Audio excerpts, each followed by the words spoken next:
Hello everyone, good morning, Radhe Radhe. कैसे हो आप सब? आई होप आप सब अच्छे होंगे। हम भी बढ़िया हैं, मैं भी बढ़िया हूँ, बच्चे भी बढ़िया हैं। सो गाइज, स्वागत है आप सबका मेरे एक और न्यू ब्लॉग में। तो गाइज, आज का ब्लॉग जो है वो आफ्टरनून से स्टार्ट किया है, ना कि मॉर्निंग से। तो अभी सैटरडे है आज और बच्चों की छुट्टी है 2 दिन की, सैटरडे संडे की। तो बच्चे घर पे ही हैं और अभी जीवांशी को 2 बजे ट्यूशन बुलाया था, तो उससे पहले अभी टाइम है 12:30 पौने 1 का टाइम है। तो मैंने बोला आप भी अपना ट्यूशन का काम करो और शिवांश का भी थोड़ा सा मैं करा देती हूँ। तो इस तरह से बच्चों की पढ़ाई कराने के बाद जो है मैं फिर लग गई थी अपने काम पे। काम क्या है कि अभी आप सब जानते हैं मैंने ये सर्दी की वजह से ये पन्नी यहाँ पे लगाई थी, लेकिन अभी 2-4 दिन से बारिश आ रही है और इतनी तेज हवाएं चल रही है। उस साइड से हवा घुसती है और इस साइड से जो है पूरी पन्नी जो है तहस नहस हो गई है और पानी घुस गया इसके अंदर। और यहाँ तक कि मैंने 4 जगह से बांधी हुई है ना, तो एक जगह से फट गई है और लटक गई है। और भाई उधर से हवा घुस के इधर की जो मैंने व्हाइट कलर की क्लिप लगाई थी ना, छोटी छोटी गिट्टी आती हैं, वो लगाई थी, वो भी हट गई हैं। मतलब बारिश की तो बारिश की बूंदें आ रही हैं और ठंडी हवा जा रही है रूम तक, वो अलग से। तो भाई बारिश 3 दिन लगातार रही है, मतलब 2.5 दिन तो आराम से रही है। तो बारिश में मैं इसको कर नहीं सकती थी, क्योंकि बारिश की बूंदें अगर मुझ पर लग जाएंगी तो मैं भी बीमार हो जाऊंगी और इसके चलते बहुत ज्यादा परेशानी आ रही थी। तो देखिए आज थोड़ी सी बारिश रुकी हुई है, हालांकि बारिश का मौसम अभी भी है तो, लेकिन और थोड़ी थोड़ी हवा भी है। जैसे कभी कभार जब झोंके आते हैं ना तो ये फिर से उड़ा देती है। तो ये देखिए यहाँ पे पानी भर गया था, यहाँ तक कि काई भी लग गई थी। तो मैंने सोचा पहले इसको साफ कर देती हूँ, यहाँ से फिर से दोबारा से इसको सेट करती हूँ। तो आज हूं मैं अकेली, मतलब इससे पहले जब हमने पन्नी सेट की थी उस टाइम पे ममता दी थी साथ में, उन्होंने हेल्प भी की थी। दूसरा, इतनी ठंड नहीं थी, शुरुआती थी। और तीसरा, बारिश नहीं थी।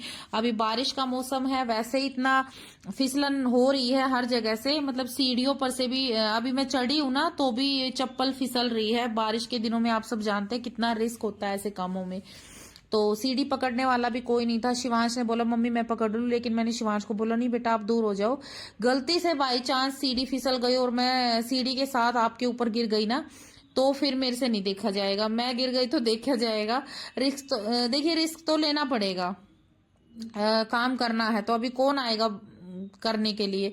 तो इस तरह से जो है मैंने शिवांश को दूर कर दिया और मैंने बांधना स्टार्ट कर दिया। तो देखिए यहाँ से, जहां से मैं बांध रही हूँ ना, यहाँ से पन्नी में छेद करके मैंने बांधा था, लेकिन वो गई फट हवा के झोंके से। अभी मैंने वहां पे जो है उस पन्नी को ऐसे इकट्ठा करके और गांठ लगाई है ताकि इसको बांध सकूं। और यहाँ तक कि हवा के झोंके इतने जोर से आए हैं, जो 2 रस्सियां मैंने मजबूत बांधी थी, नाड़ों से बांधी थी, जो नाड़े आते हैं ना व्हाइट कलर के सूत के, उसके बांधी थी, वो भी कट गए, इतनी जोर से हवा आई थी। तो भाई बारिश आ जाए तो हमें इतनी दिक्कत नहीं होगी, लेकिन जब तूफान आएगा ना बारिश के साथ साथ, तो हमें बहुत ज्यादा दिक्कत होने वाली है। तो एक जगह से तो पन्नी फट के निकल गई थी, दूसरी जगह से रस्सी टूट गई थी। तो ये बिल्कुल डाउन आ गई थी, ऊपर से बारिश की बूंदें भी आ रही थी, हवा भी घुस रही थी और यहाँ तक कि बच्चे भी डर रहे थे मम्मी अब क्या होगा। और तो देखिए रूम में तो सीधी हवा जाती है, तो इसके चलते मैंने मुश्किल से 1 रात और 1 दिन निकाला। दिन तो भाई बारिश आ रही थी, रात को ये काम कर नहीं सकती। वैसे भी बारिश तो कोई 5-7 मिनट के लिए बंद हुई है, 2-3 दिन रात को भी, सुबह भी ऐसे ही फुहार सी आती रही है। तो इस वजह से भाई आज थोड़ा सा मौका मिला है बांधने का। और अगर आज भी मैं नहीं बांधूंगी ना तो मान लो फिर से बारिश आ जाएगी, तो हमें बहुत ज्यादा दिक्कत हो जाएगी यहाँ पे। तो मैं, जीवांशी ट्यूशन गई हुई है, शिवांश खाली बस मुझे बता रहा है कि मम्मी अभी वीडियो शूट कर रहे हैं तो मुझे वीडियो का भी देखना है। तो शिवांश बता रहा है मुझे कि भाई कैमरा सही जगह लगा है कि नहीं लगा है, वो भी सिर्फ आप सबके लिए, कि भाई आप सब लोग हमारा वेट करते हो, जो भी हम काम करते हैं या हमें देखने के लिए। तो आप सब हमें इतना प्यार करते हो जो कि हमें आप लोगों के लिए ये वीडियो सब शूट करनी पड़ती है। तो भाई इस तरह से मैं एक बार कैमरा स्टैंड में लगा रखा है, जीवांशी तो है नहीं जो शूट कर दे। तो एक बार मैं कैमरे को सेट करती हूँ, एक बार अपना काम करती हूँ, एक बार कैमरे को सेट करती हूँ, एक बार अपना काम करती हूँ, जो कि दोनों ही जरूरी है। ये काम भी जरूरी है, साथ साथ वीडियो का भी जरूरी है, क्योंकि वीडियो हमारी रोजी रोटी है, तो वो भी जरूरी है। तो मैं आज आपसे फिर से कहूंगी कि कुछ बहनों के कमेंट आए हैं कि बहन हम पहले वीडियो नहीं देखते थे, मतलब वो ऐड नहीं देखते थे, खाली वीडियो देखते थे, लेकिन अब जब से आपने बोला है कि ऐड स्किप मत किया करो, तब से हम ऐड भी देखते हैं। तो सबसे पहले तो आप सब बहनों का धन्यवाद जो कि आप ऐड भी देखते हो, हमारे बारे में इतना सोचते हो। और भाई जो भी बहन नहीं देखती, जिन्होंने मेरी वो वाली वीडियो जिसमें मैंने ये बात बोली है नहीं देखी है, तो प्लीज आज फिर से कहूंगी ऐड स्किप मत किया करो, उससे हमें थोड़ा सा प्रॉफिट हो जाता है। तो भाई ऊपर से मैं बांध के आ गई हूँ, अब आ गई हूँ मैं नीचे, और यहाँ पे मैंने पहले भी गिट्टियां लगाई हैं छोटी छोटी, जो कि दीवार में इतना नुकसान नहीं करती, तो वो गिट्टियां मैंने लगाई है। लेकिन आज फिर से दोबारा से लगा रही हूँ, मुझे लगता नहीं है, क्योंकि देखिए अभी आप देख सकते हैं कैसे हवा घुसती है, मुझे लगता नहीं है अगर जोर से आंधी या तूफान आएगा तो ये रुकेंगी, पर फिर भी अपनी सी तो करके देख ही लेते हैं, इसके अलावा हमारे पास कोई और रास्ता है नहीं। तो भाई लग रही हूँ, मैंने इस तरफ भी गिट्टी लगा दी है और उस तरफ जो पोल है ना उस तरफ भी मैंने गिट्टियां लगा दी हैं, कुछ थोड़ी बहुत बची है वो मैं अभी लगा देती हूँ, और फिर मैं इनके ऊपर इसको अच्छे से पानी निकाल के इसका सारा, और फिर इस पे फिर से ईंटें रखूंगी। तो भाई ईंटें ज्यादा नहीं है, थोड़ी कमी है, तो जितनी भी है मैं रख देती हूँ, बाकी थोड़ी सी अगर ज्यादा ईंटें हो ना तो उसके वेट से, पर फिर भी मुझे ये है कि भाई जब जो जोर के झकोले आते हैं ना, ये जो बारिश वाले, ये नहीं छोड़ते कुछ भी, इनका कोई इलाज नहीं है। कुछ तो ये टीन जो है ना ये ऊंचाई पे ज्यादा है, अगर थोड़ी सी नीचे होती ना तो इतना नहीं होता, लेकिन ये थोड़ी ऊंचाई पर लगी है जिस वजह से इसमें ज्यादा हवा घुसती है। तो भाई इस तरह से मैंने और शिवांश ने काम निपटाया। तो अभी मैंने दोबारा से यहाँ पे ईंटें लगाई हैं, और बस यही थोड़ी सी ईंटें हैं, इनसे जितना रुकेगा देखा जाएगा। भाई अगर फिर से दिक्कत आती है तो फिर से करेंगे, और कोई हमारे पास कोई चारा भी तो नहीं है ना। तो भाई आप लोगों के साथ एक बात और शेयर करनी थी कि भाई कल मैंने एक ब्लॉग डाला था बच्चों के स्कूल से रिलेटेड, और परसों भी डाला था, तो उन ब्लॉगों पे, उन वीडियोस पे कमेंट आए थे कुछ बहनों के, कुछ दीदी हैं उनके, कि आप अपने बच्चों को ना यहीं आसपास के स्कूल में भेजो ताकि उनकी ट्रांसपोर्ट फीस ना लगे, ऐसे तो आपकी ट्रांसपोर्ट फीस में बहुत पैसे चले जाएंगे। तो देखिए मेरे ख्याल से आप लोगों ने मेरे पिछले ब्लॉग नहीं देखे हैं जिसमें मैंने बताया है कि भाई मेरे बच्चे ईडब्ल्यूएस से एडमिशन हो रखा है, दोनों का ईडब्ल्यूएस से, उनकी फीस नहीं लगती है, मतलब स्कूल फीस, ट्यूशन फीस नहीं लगती है, और उनको ड्रेस जो है वो भी ईडब्ल्यूएस से मतलब मुफ्त में मिलती है स्कूल की तरफ से, और कुछ स्टेशनरी भी मिलती है, और मतलब ये है कि खाली ट्रांसपोर्ट फीस लगा लो, बाकी जो बच्चा कुछ स्कूल से एक्स्ट्रा लेता है वो सब खर्चा। तो इस वजह से मुझे यहाँ रहना पड़ रहा है, और इसी वजह से मैं बच्चों को उसी स्कूल में रख रही हूँ। और देखिए मेरे ससुराल से भी जब बच्चे जाते थे ना तब भी इतनी ट्रांसपोर्ट फीस लगती थी, और जहां मैं रहती हूँ नजफगढ़ में वहां से भी इतनी फीस लगती।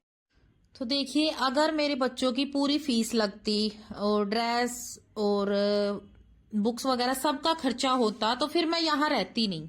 मैं आप सबको बता दूं, अगर मेरे बच्चों का पूरा खर्चा यहाँ लगता तो फिर मैं यहाँ रहती नहीं, मैं फिर अपने मायके की साइड ही कोई रूम देख लेती और वहीं पे रेंट पे रह लेती, अपने घर वालों के आसपास भी रहती, सेफ्टी भी रहती। और वही बात है, फर्क तो रहता ही है, देखो गांव में और शहर के किराए में बहुत ज्यादा फर्क होता है। वहां पे इतनी महंगाई भी नहीं है और दूध वगैरह सब कुछ आसानी से मिल भी जाता है। यहाँ पे तो आप सब जानते हैं शहर की जिंदगी कैसी होती है, सुबह उठते ही खर्चा शुरू हो जाता है, रात को सोते हुए भी खर्चा करते करते ही रात हो जाती है।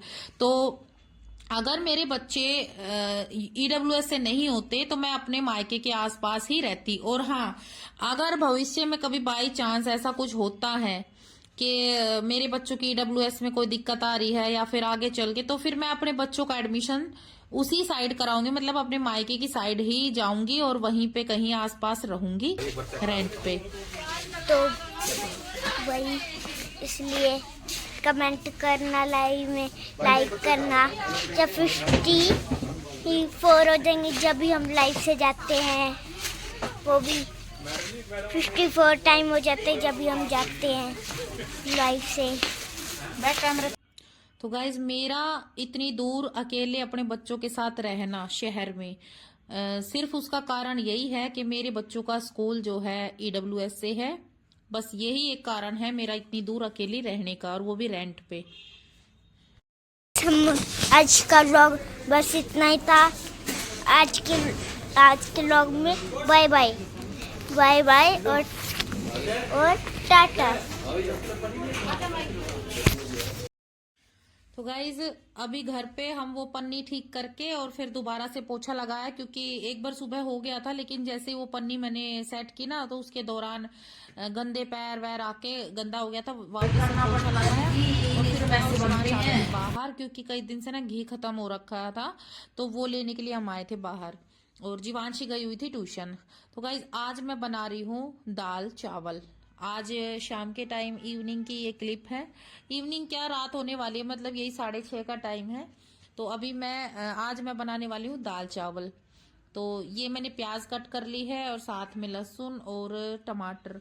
तो मैं ना इतनी परेशान हो रही हूँ, इन प्याज में ना इतनी झल है कि मतलब काटते काटते इतना पानी आ रहा है आंखों से कि बस पूछो मत। और बच्चे हैं कि बार बार परेशान कर रहे हैं, बार बार आ रहे, तो मेरे को ना गुस्सा आ रहा है कि भाई पहले ही पता नहीं क्यों, पहले ही से पहले प्याज थी, उन्होंने इतना नहीं रुलाया जितनी ये प्याज रुला रही है मुझे। तो अभी जो है मैं दाल मैंने भिगो के रख दी थी और मैं बनाने वाली हूँ मिक्स दाल। तो बच्चे मिक्स दाल खुशी से खाते भी हैं और चावल के साथ तो बहुत अच्छे से।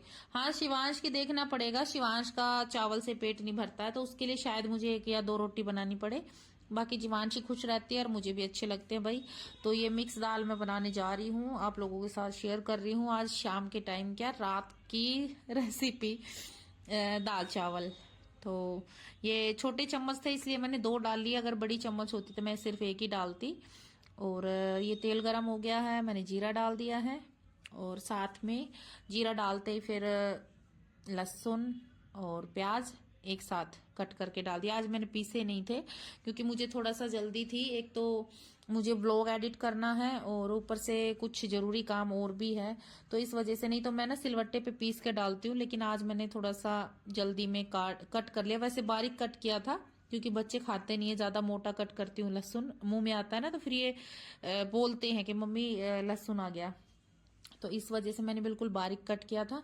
और ये मैंने वही नॉर्मली 3 चीज डालती हूँ मैं, नमक, हरी मिर्च तो मैं खैर उसी में काट लेती हूँ टमाटर में, नमक, हल्दी और घर से लाया हुआ धनिया पिसा हुआ, घर पे बोते हैं फिर उसको सुखा लेते हैं और वो फिर पीस के उसके 2-3 हिस्से कर लेते हैं, क्योंकि बहुत ज्यादा होता है ना, मतलब अच्छे से होता है, पूरा साल चल जाए इतना धनिया होता है। तो कुछ धनिया मैं ले आती हूँ, कुछ ममता दीदी ले जाती हैं, कुछ उनके घर पे रह जाता है। तो घर का धनिया है वो पीस के मैं अपना रखती हूँ, इससे ज्यादा मैं कुछ डालती नहीं हूँ, सिर्फ एक ये सूखा धनिया डालती हूँ, जिससे आलू में भी अच्छा टेस्ट आता है और दाल में भी। और भाई दाल वैसे तो मेरे से ज्यादातर गाढ़ी बनती है, लेकिन जो चावल के साथ मैं बनाती हूँ ना वो मैं थोड़ी पतली बनाती हूँ, क्योंकि चावल के साथ दाल थोड़ी पतली ही अच्छी लगती है। तो ये मेरा दाल का काम निपट गया है, अभी मैं चढ़ा देती हूँ चावल का पानी। तो वैसे मैं कई बार ना कुकर में ही चावल बना लेती हूँ, जो कि बच्चों को अच्छे लगते हैं, क्योंकि जो हमारे में बोलते हैं मंडमार चावल, जो चावलों का मिठासपन जो होती है ना वो उन चावलों में ही रह जाती है अगर हम कुकर में बनाते हैं। और अगर हम ऐसे उबाल के बनाते हैं तो जब इनको हम छानते हैं ना, मतलब पसाते हैं, बोलते हैं हमारे गांव में तो पसाते हैं, तो जो चावल की मिठास होती है ना वो तो सारी निकल ही जाती है। तो इसलिए मेरे बच्चे ना मंड मार चावल ज्यादा पसंद करते हैं, जैसे कुकर में बना ले ना वो वाले। फिर भी मैंने आज जीवांशी के कहने से, कहती है कि मम्मी सबके चावल खड़े खड़े रहते हैं, मैंने सोचा चलो आज थोड़ा खुले खुले चावल बना लेती हूँ। तो ये दाल चावल बन के रेडी हो गए हैं, कलर भी बढ़िया आया है। और हाँ, कई बार तो मैं पहले दाल में सीटियां लगवाती हूँ बाद में तड़का लगाती हूँ, कई बार ऐसे भी मतलब पहले साथ साथ छोंक देती हूँ, ऐसे भी बना लेती हूँ। कभी आपको लोगों के साथ वो भी शेयर करूंगी, जो मैं दाल उबाल के तब तड़का लगाती हूँ वो भी शेयर करूंगी। तो जीवांशी खुश है क्योंकि इसको दाल चावल बहुत पसंद है और अभी टेस्ट करने के लिए खड़ी है ये। तो गाइज आज के ब्लॉग में इतना ही था, मिलते हैं नेक्स्ट वीडियो में, नेक्स्ट ब्लॉग में। राम राम सभी को।